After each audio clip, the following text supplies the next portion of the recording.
When you think about COP, you think about nations looking to make the headlines. They come up with these ambitious plans, these ambitious pledges.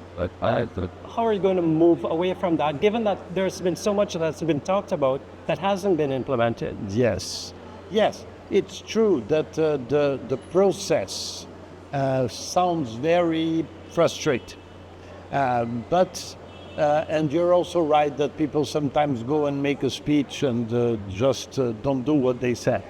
But the fact is that there's nothing better to fight climate change than being together under the Paris Accord and the UNFCCC. Why? Because all the decisions that countries take there become somehow international law. So you have to fulfill what you said. And second, because the decisions are by consensus, they are very strong. It's not easy to have decisions by consensus, and many people say that the fact that it is by consensus, in general, we tend to have the lowest common denominator. But it's not necessarily true, and in fact, one of the problems of the COPs is that they communicate very badly how their results are used. So how are you going to change that? That's a good question. We are going to try to change that because there are the official negotiations that only countries participate.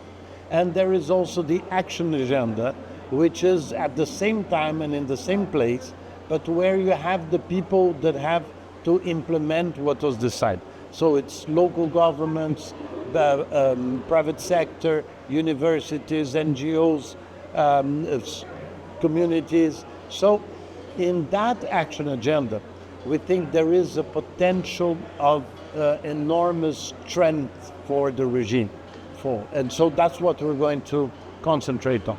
So if you were to be asked what your priority would be, the thing that you want to achieve from COP30? Look, I cannot answer to you a specific thing that I want from COP30.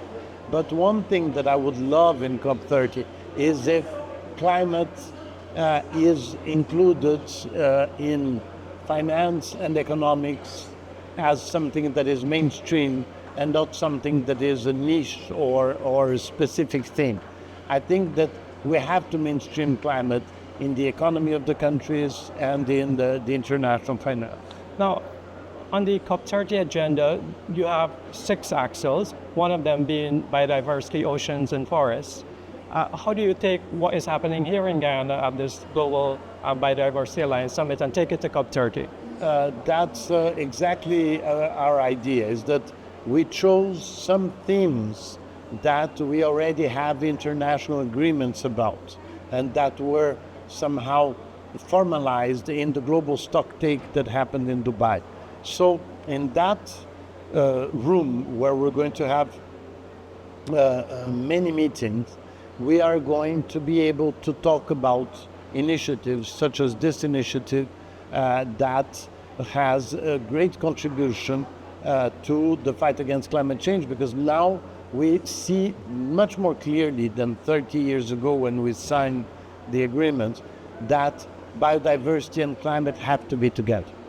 How do you get the voices of local people, indigenous peoples, others, really involved and really inform decisions that are made at COP30? Yeah, that's one of the things that President Lula wanted, is that he wants the people from the Amazon to be able to influence the results.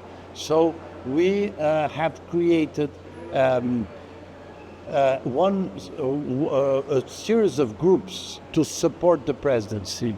And one of them is, the other side is a circle of ministers of finance, for instance, because we think that it's ministries of finance that should implement the result.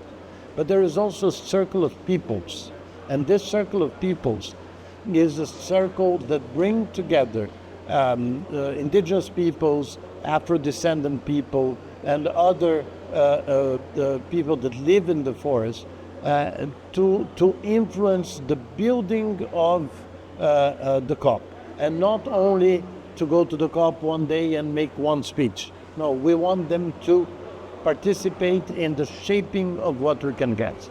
And finally, I have to ask you, how do you get people to trust you? All of all of you leaders who sit in that room sometimes make decisions, but they're not implemented, and then we suffer on the ground. Yeah, we have to reconquer trust. Trust among nations, which is very complicated at the moment, but also trust by the people who look at this and wonders, is it going to go anywhere?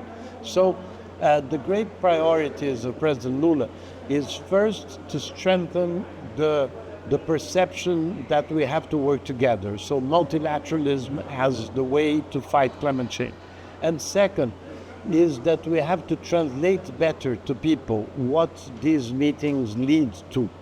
And because people think that there is no consequence. But for instance, you can easily say that China invested heavily in renewables and in electric cars because of these negotiations, because China understood that it had an amazing economic potential. And China invested in that, and it is responsible for a significant part of the growth of its GDP. So we have to explain better to people, yes, the things that are decided at COPs have an impact in the life of people. Thank you very much, Ambassador. Thank you very much.